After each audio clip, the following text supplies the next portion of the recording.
E aí, terceirão, como é que está aí nossa caminhada dentro desses processos do campo sociológico? Lembra que a gente está vendo aqui desde o início a concepção marxista, tá? E esse problema da ideologia. Nós sabemos que nós necessitamos ter alguma coisa para sermos guiados. Por exemplo, você tem as suas referências e você tem para você seguir em frente. Às vezes você tem um artista, você tem um pensador, você tem qualquer indivíduo que te coloca, tá, para você fazer esse processo, você galgar passo a passo, tá, as tuas conexões com quem que você vai ser dentro da experiência, tá, seja no mercado de trabalho, seja na questão intelectiva. E falando de ideologia, nós sabemos que existe esse grande sistema de ideias, tá, de crenças, tradições e mitos interdependentes. Ou seja, ao longo do tempo se é criado através da ideologia formas e maneiras de você seguir. Então, existe uma ideia fundamental que é essa, e ela está dando certo, bastante enfatizada. É só você pensar na questão do nacionalismo, em que algumas pessoas acreditam nesse fundamento, nessa ideologia, e fazem de tudo, porque eu amo meu país, eu amo minha pátria, e até o ponto que você pode oferecer até a sua vida. No caso do Brasil, a gente vê muito essa questão desse nacionalismo bastante presente, em que pessoas têm algumas atitudes, tá, que é meio estranho, chega a tal ponto, tá, da extremidade que é a violência, e a gente vê os resultados que acontecem dentro desse processo todo. Por isso que esse sistema de ideia é muito grande, onde você tem tua crença, tua tradição e teu princípio e até teus limites, sustentados por um grupo social de qualquer natureza ou dimensão. A gente vê que as pessoas sustentam muito isso. Existe um grupo, é só você pensar em neonazistas, feministas, machistas, LGBTQ+, então você tem essas pessoas, tá, lançam as ideologias, esses questionamentos aí para a sociedade, e cada um abraça esse processo, esse conjunto, esse sistema, ou concorda ou não concorda. Então a gente vê situações que acontecem hoje. É só você imaginar que isso daí é tão visível. Por exemplo, aconteceu situação desse período em que as pessoas começaram a viver esse isolamento social. Então muitas concepções ideológicas começaram a surgir, muitos comportamentos. E os indivíduos começaram a se manifestar de várias e muitas maneiras que às vezes até assustam quem está vendo aquele primeiro momento, aquela situação acontecer, as pessoas não conseguem entender. Então, de qualquer natureza, ou dimensão, as quais refletem, racionalizam e defendem os próprios interesses e compromissos institucionais. Se você tem essa ideia, você vai defender de todas as formas, de todas as maneiras, para justificar que aquilo ali é certo. Vamos imaginar, aqui no Brasil, uma coisa interessante, existe a questão do aborto, que dentro da concepção religiosa é inconcebível esse ato, e você ir tentar contra a própria vida do indivíduo e não pode se defender. Mas quando você fala do Brasil, na questão judicial, você tem 3 opções: estupro, possibilidade da morte e sem cérebro. É onde é permitido para que a mulher faça esse processo. Então, existem esses que são a favor do aborto, que têm suas ideias, seus pensamentos, e a questão religiosa que é muito forte, que são os que estão contra. E houve aquele caso, todo mundo sabe, daquela menina de 10 anos, que foi permitido e tudo mais. E a concepção é essa: se você segue a religião, por exemplo, cristã católica, de forma maneira nenhuma esse indivíduo pode ser a favor dessa atitude, desse aborto que aquela criança foi sujeitada a fazer. E isso são questionamentos, porque quando a gente fala questão religiosa, já se dá um longo processo do tempo. E às vezes existe muito questionamento, briga, discussões acerca disso daí. O importante é que você defenda, mas com argumentos. Porque você justifica que você é a favor ou se você é contra. O importante é o posicionamento. E o que aconteceu com essa garota, ou essa menina, existe por trás uma questão social, uma questão econômica, uma questão política, uma questão religiosa. Só que você precisa encontrar um culpado. Eu tenho que dizer quem é o responsável, quem é o culpado. Pronto, mas foi o tio da menina, mas por trás desse tio, o que ele fazia antes, situações econômicas, sociais, políticas, religiosas, que não justifica esse ato. Mas por trás de tudo isso que está aí, essa cadeia de violência, que não é só com ela não, no Brasil acontece de várias formas. Você tem com o idoso, você tem com a mulher, hoje com a criança e tudo mais. Infelizmente as pessoas existe, tá? Essa relação, essa cadeia de pessoas que ganham em cima desse tipo de violência, principalmente com crianças, que são os famosos pedófilos que a gente sabe que existem por aí. E na mídia, na rede mundial de computadores, existe bastante pessoas que às vezes são descobertas e tudo mais. Mas daqui a algum tempo você vai perceber que essa menina vai desaparecer na história, ninguém vai lembrar mais, vai esquecer. E a memória do brasileiro é muito curta, ela passa muito rápido, ela se desenvolve de uma coisa até interessante. O mais importante é saber que esse sistema de ideias está presente e as pessoas acabam seguindo a onda de alguns pensamentos e ideias, tá? Sejam estes morais, religiosos, políticos ou econômicos. Então, tudo está inserido nesse processo. Hoje existe uma discussão que temos que voltar ao nacionalismo, que é importante você defender seu país. Até o ponto que vocês viram pessoas dizendo, vamos trazer de volta a ditadura. Existem pessoas dentro dessas coisas que têm essa ideologia, que vão olhar o momento, tem que saber de volta pelo que está acontecendo, deve se fechar congresso, isso ou aquilo. Isso é muito forte. E as pessoas bebendo dessa fonte até em vergonha. Então a gente tem que perceber que dentro desse processo todo tem que se acontecer de forma imediata uma mudança de pensamento, não seguir essas máximas. E nós sabemos que dentro de processos ideológicos só existe morte. Que digo o nazismo. O nazismo foi uma ideologia muito forte, muito bem estruturada, muito bem elaborada. As pessoas beberam, principalmente na Alemanha, e a gente viu o que aconteceu. A quantidade de mortes por causa de uma ideia, de um pensamento. Então é importante a gente ter essa nuance de observar esses conceitos e ter esse cuidado e não seguir, porque tem consequências. Conjunto de convicções filosóficas, sociais, políticas, etc. De um indivíduo, de grupo, ou de indivíduos, ou de uma pessoa só, a ideologia é uma interpretação da realidade que valoriza arbitrariamente algumas ideias em detrimento de outras. Se a ideologia diz, hoje a gente fala de ideologia de gênero, está muito forte hoje uma discussão, se pensa dessa forma, às vezes as pessoas querem que seja desse jeito, dessa maneira. É só você pensar na ideologia dos veganos, que você deve abdicar da carne, porque o animal passa por um sofrimento e tudo mais. Respeito quem é vegano, mas tem que ter esse cuidado, essa preocupação acerca disso daí. Porque às vezes é lançado, as pessoas acabam entrando nessa máxima e pensam que tem que ser desse jeito, que você tem que viver aquela ideia, e as pessoas invadem determinado restaurante, fazem aquela confusão, aquela manifestação ali. Tem que respeitar cada indivíduo. Se alguém é a favor, beleza, se alguém é contra, respeita, para não gerar conflito. Porque nós sabemos que quando fala de ideologia, a gente vê dentro do processo histórico as consequências que aconteceram quando alguém seguia algum determinado tipo de ideologia. Morte, destruição, por causa de uma ideia, de uma defesa de uma ideia. Então, se você é vegano, se você é da comunidade LGBT, se você é feminista, o importante é o respeito. Que a ideologia, se ela é introduzida e as pessoas acabam seguindo essa onda, a gente vê as consequências, até o ponto que chega até a violência, seja ela física, patrimonial, sexual, psicológica. A gente tem que evitar esses problemas. E infelizmente a sociedade caminha em cima dessas relações e a gente vê as consequências. Forma de conhecimento ilusório que leva ao mascaramento de conflitos sociais. Se você não quer mostrar uma coisa, você lança uma ideia. Lembra da questão do Império Romano? Do pão e circo? Foi um pensamento que eles fizeram. Olha só como é interessante essa ideia. Quando você tinha pão e circo, então você tem a festa e a comida, você vai se preocupar com os problemas sociais, dificilmente você vai se preocupar com os problemas sociais. Se você está com o estômago cheio e você tem a festa, problemas nem aparecem, você não começa a olhar para a sociedade. E hoje é muito visível essa questão do pão e circo no nosso cotidiano, em que as pessoas oferecem a festa, a alimentação, para que as pessoas não questionem, não briguem pelos seus direitos.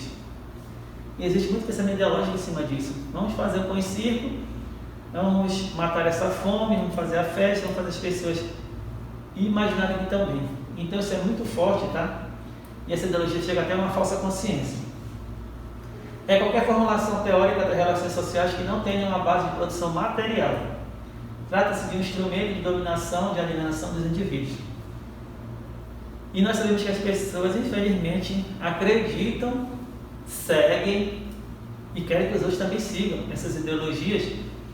E infelizmente são bastante visíveis e a gente vê as consequências que tem ao longo do tempo, essas concepções de acreditar nessas ideias e pensamentos, e você vê a realidade que está acontecendo hoje. O importante é que eu seja aquele que veja isso acontecer, mas não me posicione, ou a favor ou contra, mas que não gere conflito, porque nós sabemos que ao longo do tempo, dentro desse processo, aconteceu muita morte por causa de ideologias, de ideias, de crenças, de valores. As pessoas acreditavam tanto nesse processo e as consequências estão aí hoje. A gente vê muito na questão, principalmente do Brasil, a questão racial, a ideologia que se tem, uma raça, principalmente quando você fala de raça, a questão que não é uma expressão muito interessante, porque raça tem uma conexão muito no mundo animal, mas é gênero, seres humanos, e as pessoas achavam que eram superiores. Se você pega o estudo da história, e existe uma coisa interessante, quando o africano chegou aqui no Brasil, ele perdeu duas coisas: o seu nome e a sua religião. Então você imagina, você é tirado, seu local com uma ideia, e você deve ser cristianizado para solucionar os problemas. Então, quando ele veio trazer para cá, ele perde duas coisas importantes que ele já tinha, que era a maneira de celebrar aquela religião e o seu nome. Então, o batismo tinha essa característica, e nós sabemos que muitas pessoas nem se manifestaram, não foram nem contra. Existem segmentos que foram até a favor da escravidão. Qual era a ideia que você tinha? Se você é indígena, ou se você é africano, você é o quê? O selvagem, ou a selvagem. Então tem que ser dominado, tem que ser controlado. E a gente vê as consequências que aconteceram dentro desse processo, ao longo do tempo, e as suas consequências. E isso vai continuar sempre, não vai mudar, enquanto a gente não se posicionar, enquanto a gente não seguir. Mas a gente é muito forte. Totalidade das formas de consciência social, o que avança o sistema de ideias que legitima o poder econômico da classe dominante. Nós podemos chamar de ideologia burguesa, capitalismo, e o conjunto de ideias que expressa os interesses revolucionários da classe dominada, ideologia proletária ou socialista, aonde as pessoas acham que tem que ser desse jeito. É que nem aquela máxima: se eu tenho riqueza, eu sou um abençoado; se eu não tenho riquezas, eu sou um amaldiçoado. E as pessoas imaginam, essas ideias são lançadas, as pessoas acreditam que o que está vivendo é infelizmente por causa da bênção da maldição. São ideias que são lançadas, as pessoas acabam acreditando, e a religião isso é muito forte, que as pessoas lançam a questão ideológica da bênção como sinal de realização pessoal. Deus está te abençoando. Se você tem doença, se tem miséria, porque você está sendo amaldiçoado por Deus, e as pessoas mostram essas pseudo-soluções para essas questões, que a gente sabe que tem uma questão social muito forte, uma questão econômica, uma questão política, que não muda isso daí. Você vê ao longo do tempo, não é novidade para ninguém, esse processo todo acontecendo, já faz muito tempo, em que existem as concepções da maldição e da bênção, e as pessoas acabam bebendo dessa fonte e acreditam dentro dessa ideia, dessa forma que funciona. Para Marx, tem um sentido negativo e é vinculado ao trabalho, que ao invés de realizar o homem, o escraviza; ao invés de humanizá-lo, o desumaniza. O homem troca o verbo ser pelo ter. Sua vida passa a medir-se pelo que ele possui, não pelo que ele é. Essa é a máxima do regime capitalista. Essa é a ideia. Quanto mais você tem, mais você é. Você é alguém, você é importante. Se você não tem nada, você coloca a margem. Só o exemplo daquele rapaz motoboy que trabalhava levando alimento para os indivíduos, em que você tem a figura daquele que se acha superior, porque tem poder aquisitivo, passa a mão na sua pele dizendo que é superior, mas é graças a essa concepção aqui que Marx já dizia, em que as pessoas às vezes imaginam, pelo aquilo que ela tem, garante que ela é alguém importante, que a quantidade de dinheiro, de riquezas, e essa ideologia é muito forte hoje, porque se você pensar dentro da questão judiciária, quanto mais você tem, dificilmente você está preso ou condenado de alguma forma. Você está livre. Então você vê que você pode pagar um bom advogado e está solto. A máxima é como se fosse assim: quanto mais eu tenho, nada pode me atingir. Eu sou inalcançável em outros detrimentos de algumas coisas, e se eu não tenho nada, infelizmente tem consequências. E o importante é que a gente quebre essa cadeira, essa ideia, desapareça. Mas se ela existe, porque alguém continua reproduzindo isso daí. E nesse período agora de pandemia, ficou muito visível esse tipo de comportamento desses indivíduos acerca desses problemas. A gente está vendo uma questão social muito forte. A produção ideológica da ilusão social tem como finalidade de fazer com que todas as classes sociais aceitem as condições em que vivem. Lembra que a gente falava de bênção e maldição? Se você tem dinheiro, se você tem bens, você é um abençoado. Mas se você não tem nada e você está com dificuldade, a maldição está dentro da tua vida, na tua existência, e você precisa se buscar a bênção. E a gente vê aí, infelizmente, pessoas usufruindo dessa ingenuidade de algumas pessoas e aproveitam desse momento e veem o que as pessoas oferecem, até aquilo que não tem, acreditando que a bênção tem que estar na minha vida, eu tenho que mudar. Infelizmente isso acontece, e as pessoas iludidas por essa concepção de bênção e maldição, por essa ideia, às vezes estão vendo situações que a gente vê hoje na questão religiosa. Vocês podem observar, quando fala da questão religiosa, eu sempre disse, a fé ela é uma possibilidade de você ganhar muito dinheiro, porque você vai explorar uma coisa que todo mundo, apesar de dizer que não tem, mas acredita em alguma coisa, e as pessoas aproveitam desse momento para ganhar financeiramente em cima da fé alheia. E tá aí as igrejas neo ou pentecostais, algumas com seriedade, mas outras infelizmente só querendo dinheiro, num momento tão difícil como esse, não está preocupado. Mas quem sabe um dia possa vir a mudar, tá? Então, julgando naturais, normas corretas e justas, sem pretender transformá-las ou conhecê-las. Realmente, se levar em conta que há uma contradição profunda entre as condições reais em que vivemos e as ideias de diferença aos problemas políticos e sociais. Às vezes, parece que as pessoas não querem manifestar esse grande abismo que existe. É como se fosse uma coisa velada. Mas quando aconteceu com aquela menina, a violência, seja lá, principalmente sexual, isso daí já acontece no Brasil, em muitas facetas, em muitas determinadas regiões do Brasil, mas é velado. Não está na mídia, não aparece. Se isso daí fosse bem vinculado na mídia, fosse bem falado, com certeza aquela menina não teria sofrido esse tipo de violência, porque existe o Conselho do Estatuto da Criança e do Adolescente que dá essa proteção. Existe o Estatuto do Idoso, existe a Lei Maria da Penha. Essas leis foram criadas para tentar vencer ou superar essas ideologias que existem aí hoje, da superioridade de alguém acerca de outro tipo de segmento de pessoa, seja o que for, e a gente vê as consequências que estão aí hoje, muito visíveis, mas na prática a gente não vê as pessoas. Só quando está acontecendo o ato, que foi o caso dela, que alguém se manifestou contra, e alguém questiona, que às vezes alguém se posiciona nesse momento, mas o importante é saber que dentro dessa cadeia, o que aconteceu com ela é porque por trás existem outras coisas. Ela não vai ser a primeira, não vai ser a última. O sistema tem que ser revisto. A forma como essa ideologia é apresentada, dentro desse processo tem que se perceber, se analisar um caminho a se seguir. Pode ser através de leis mais rígidas, ou formas que esse indivíduo possa ser responsabilizado pelo seu ato. Porque por mais que ele vá para uma prisão, depois de um tempo ele sai.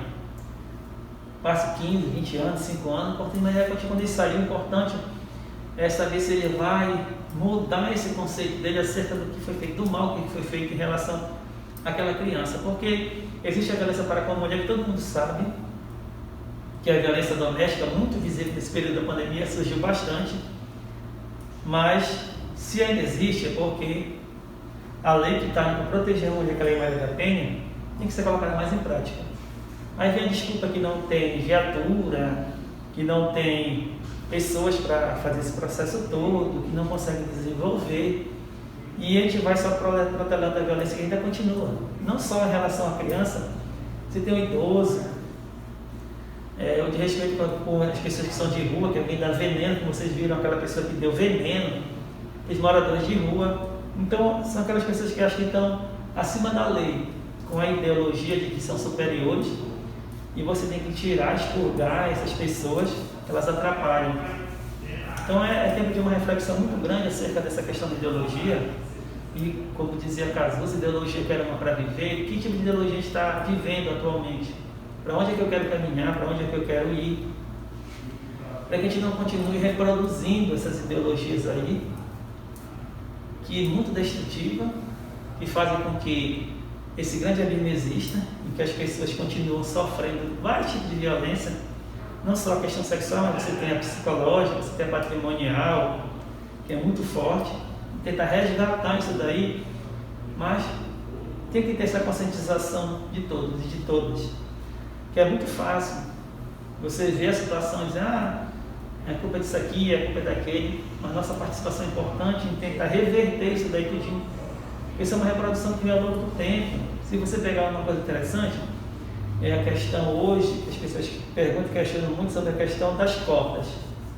Cota para aluno do ensino público e cota para negro, para indígena. Por que existe essa cota? Se você olha para a história, há uma justificativa aí se você vê a cota para quem é afrodescendente, porque você imagina, acaba escravizando no Brasil, esse negro é mandado embora, desaparece esse processo todo. Então o importante é que a gente tenha cuidado, preocupação e tentar olhar para esse processo da ideologia e lutar por desenvolver formas que possa proteger aquela menina de 10 anos, aquela mãe de família, aquele idoso, ou até os animais hoje, contra o mecanismo. E a responsabilidade é de todos nós. Não esqueça, ideologia, como diz a Casa, eu quero uma para viver, mas que seja aquela que faça com que, pelo menos, se busque estar no mesmo nível. Não igualdade, porque a igualdade é só ilusão. Só na matemática existe a igualdade. Mas quando se fala de relações, só vai existir desigualdades. É importante que a gente consiga, pelo menos, equiparar no mesmo caminho. Então, valeu, galera do terceirão, bons estudos e até a próxima.